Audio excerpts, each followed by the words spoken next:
Hello, this is Tanisa Williams, and this is my presentation on assistive technology changing the face of special education. Special education is a channel by which children with exceptionalities have a voice.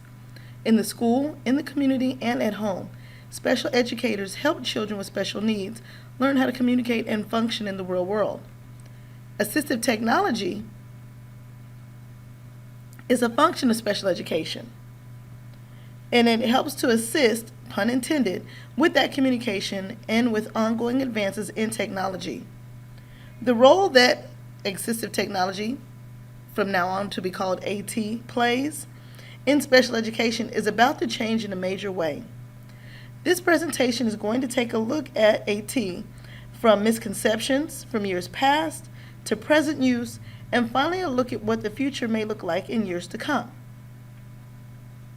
and how assistive technology is changing the face of special education. So the question is, what is assistive technology? Well, in years past, assistive technology had many different uses. There were a lot of misconceptions. There was a low expectation for the progress of children with exceptionalities. A lot of children were separated or institutionalized from regular education. And so there was a perceived incompetence that children with special needs could not use technology. But in reality, students with severe disabilities can't learn from direct instruction and from the instruction of their fellow non-disabled learners. And this was found out by Dowling and McFarland. An illustration of these misconceptions is here.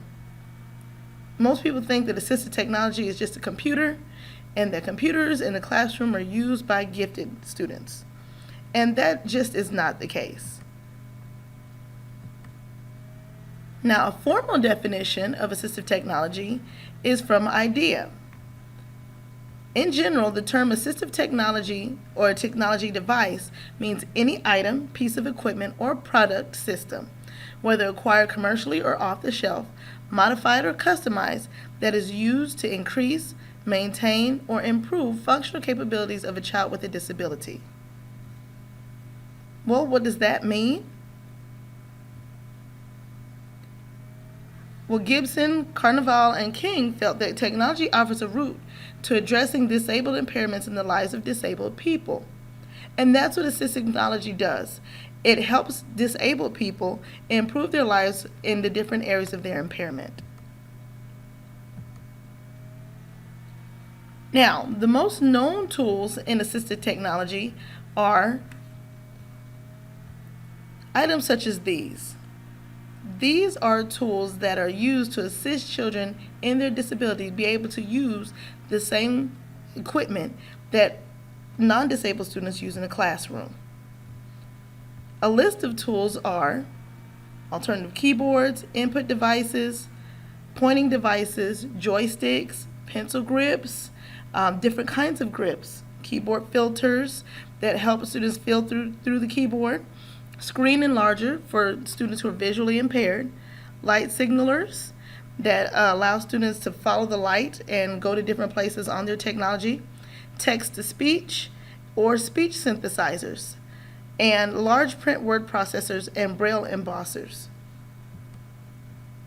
Those are different tools. Now there's also modifications. This student here is using a modification because he cannot use a regular keyboard. So there's a lot of different tools that are coming out now that are allowing students to modify their ability to use a computer the way students who are not disabled do, but not being able to use the same equipment that non-disabled students can use either. These are called IntelliKeys, they're iResponse systems, InfoGrip and electronic pointing devices, augmentative communication, Assist Vision, electronic pointing devices, TeclaShield, WePlay, graphic tablets, and Braille 2000.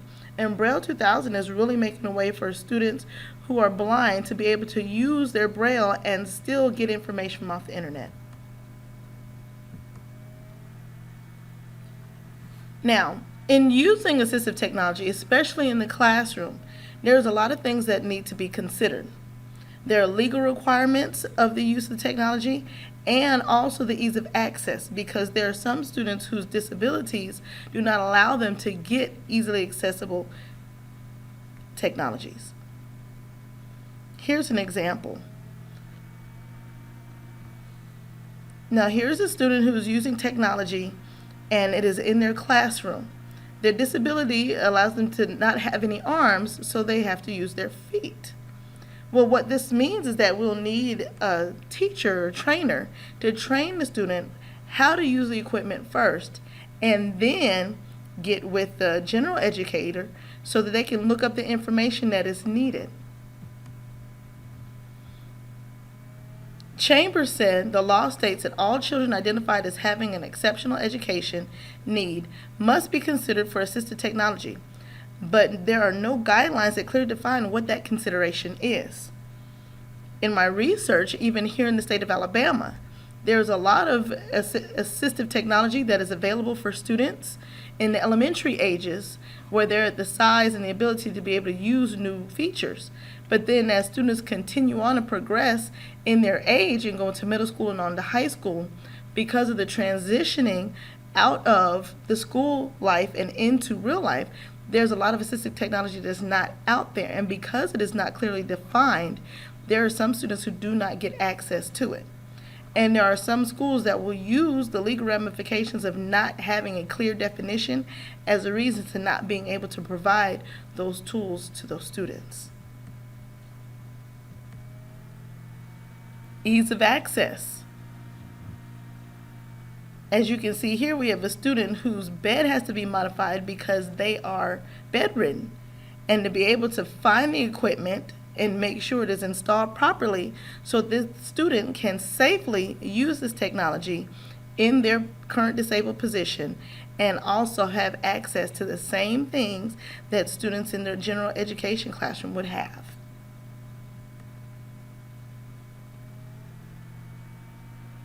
Now, there is a guide online to low cost or no cost sources for assistive technology. This gives us funding sources, Medicaid, private insurance, Social Security, charities, and organizations that are available to help parents of students with disabilities and even teachers to find sources of funding when the school is not able to provide assistive technology to the students that they have. There's a lot of research out there, and there is a lot of information, but parents have to be savvy enough to find it. And then we as special educators need to be able to be savvy enough to find it as well so that we can teach the parents how to do so.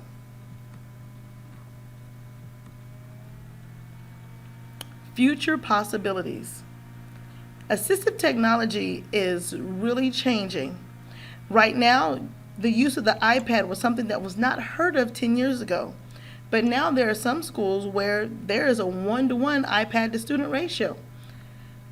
Fernell said that equipping your child with the right iPad and iPhone apps can enhance his or her learning process. And with at least 5,000 apps being created every month, there's an ability to be able to teach special education through the use of apps and iPads that was not even existent. Couple that with IDEA, and there are so many possibilities for the use of assistive technology that we can really not even wrap our heads around it. Because of these new technologies, there will be a wider reach to be able to get our students with special disabilities to be able to get the help that they need. Newer technologies. This is a large size tablet for a student who has visual impairments. Chester wrote that it is important to note that as technology evolves, there's an increasing number of general technology tools that may meet the needs of students with disabilities. One advantage of buying tools created for a mass market rather than a specialized one is that they are often less expensive. Assistive technology used to be a problem because it was tailored directly to students, and schools could not find the ability to speak to purchasing this one item for a specific student when you have an entire school full of students who need technology as well. Well, now with the incorporation of tablets, Tablets can be used with students in the entire school system, and then the special educators and the trainers can download specific apps that will help the students with their disabilities. That way, you've got a mass market tool that can be specialized for one without trying to find one specialized tool that does not help the rest of the general population. There are also added capabilities.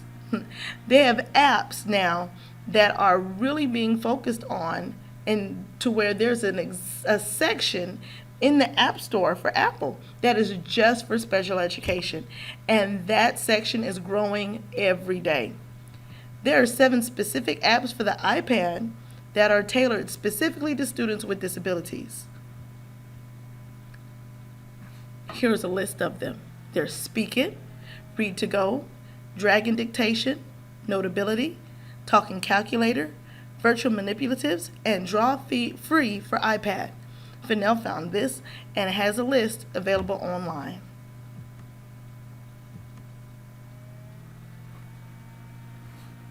Current issues with assistive technology is the process and the outcomes. The process of using assistive technology in the school is about an 8-step process. First, the child has to be tested.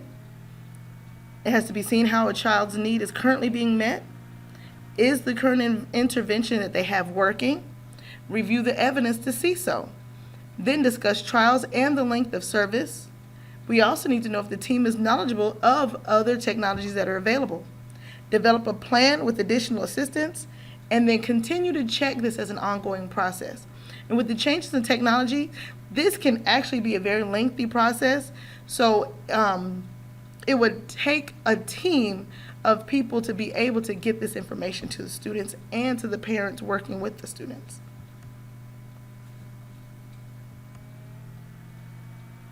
Outcomes.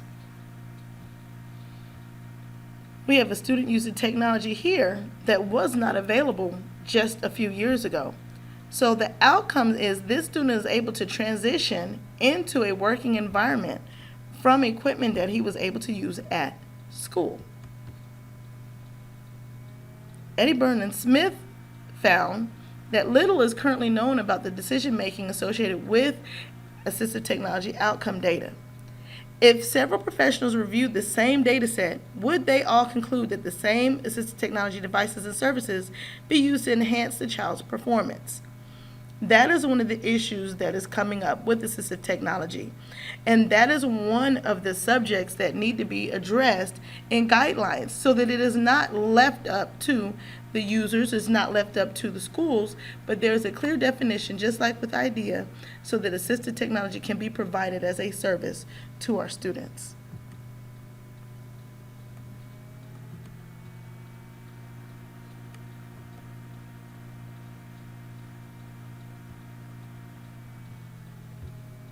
Gibson, Carnival, and King said, rehabilitation, however, is a key site for challenging and transforming negative social discourses surrounding disability and what technologies are valorized or discredited.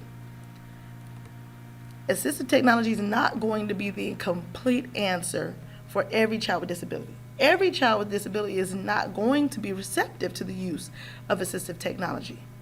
So these are also challenges that are coming against assistive technology, and it needs to be a full process so that each student is evaluated where they are and they receive the tools that not only they need, but that they want to use and that they can use with the proper training.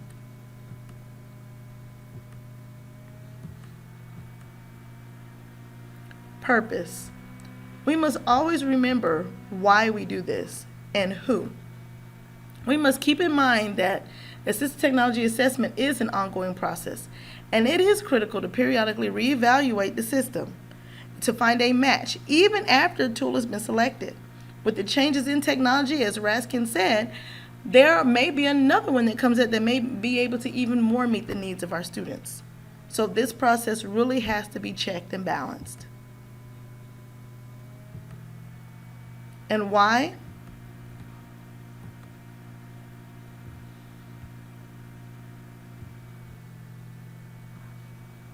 Downing and McFarland stated that this particular instructional approach supports lifelong learning across all avenues of living.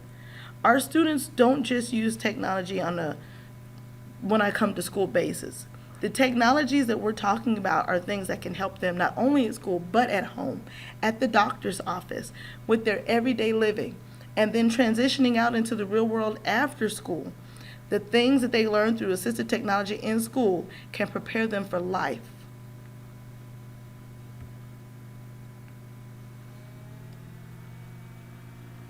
The IBM training model and this manual from 1991 said, for people without disabilities, technology makes things easier. That's all of us. But for people with disabilities, technology makes things possible that weren't possible before.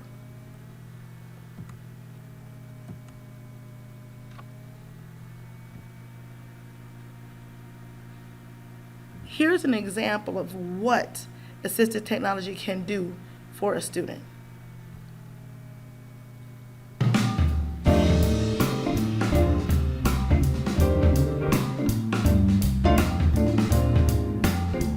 Hi, my name is Ella Gorman.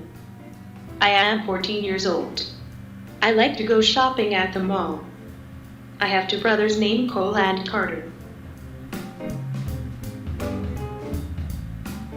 Hi, my name is Jill O'Gorman and my daughter is Elle O'Gorman. She is 14 years old and diagnosed with cerebral palsy. This is my Dynavox. I use it to talk. Dynavox is an augmented communication device that helps her communicate with us and her peers and at school. When I look at a picture using my head mass, the Dynavox talks for me. Without the Dynavox, she had a difficulty communicating what her needs were. People tend to underestimate her ability or what she understood and what she was able to express. I like to write emails with my Dynavox. Before I had my Dynavox, I used a laptop. We started out with just a simple book chart that was broken into categories, and she would eye gaze towards the pictures that she wanted. From there, we advanced to trying out a Pathfinder, which had too many buttons for her and was a little bit frustrating for her. So we went to a laptop with a communication software. From there, we went to the Dynavox. I am learning to use more buttons to tell people what I am thinking. The school played a role in helping us find the Dynavox. The assistive technology specialist who's been helping the district, who helps Ellie, was very instrumental in helping us. Ella's on an IEP, and so it was an IEP team decision to determine what device would work best for her. So they helped select the Dynavox, trial it, and then helped with funding. We contacted Dynavox first and did I believe a 6-week trial. During that trial period, we had to write extensive amount of monitoring to give detail about the trial. The speech pathologist, along with the assistive technology specialist from the district, helped in writing all of that up. And then we had to submit it to insurance to see if it would be approved. My teachers helped me with my Dynavox. We've all had training from Dynavox, and again, the assistive technology specialist has trained her IEP team. So modifications and additions and stuff are added at school, and sometimes I add them at home as I think of things. So it's really a team approach. At school, I can chat with friends, interact with my teachers, and practice my letters and numbers. The Dynavox has really opened up a lot of doors for Ellie in terms of just being able to tell us everything that she wants and needs, and as well as helped with school and communicating with her peers, and included some social opportunities for her. And so we will continue to explore future technology options, see if there's anything new and improved and better, which I'm sure there will be in the future.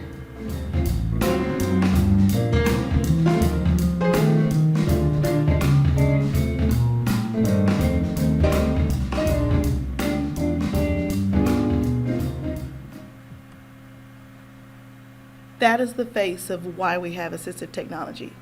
Students who normally didn't have a voice at all now have a voice and are able to speak.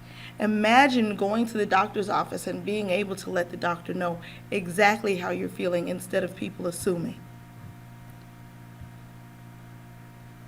Ferrer, Travesos, Alves, Sampio, and Pereguizo said that the absence of speech does not mean that an individual cannot interact with the environment. The mediator must identify and enhance the possibilities of each one, thus encouraging these people's development and independence. That is our job as special educators, to be the mediator between our students and the ability of the world to be able to hear what they have to say. Let's get assisting so that alone we can do so little, but together we can do so much. And from Helen Keller, who was living in a world of silence and be able to have the world open up to her, and she changed so much. It is our job as special educators to do the same for the students that we serve. Here are my references.